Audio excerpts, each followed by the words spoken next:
So my path that I've taken to get to where I am is a little bit different than I think a lot of people.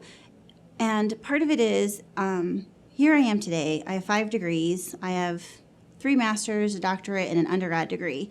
And people will ask, like, why do you have so many? And it's interesting because, everything has kind of come up in different ways.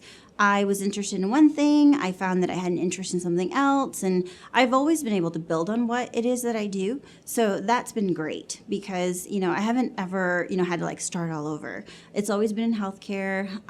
But it's just interesting that, for the last 3 degrees, I worked while I went to school, and I took advantage of opportunities where I didn't have to pay for every single one of those degrees. So it's just kind of interesting how it's all unfolded.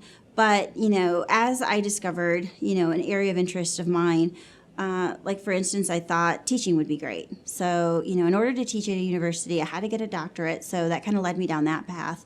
But, and sometimes people will say, well, would you have done things differently if you knew early on that this is what you wanted to do?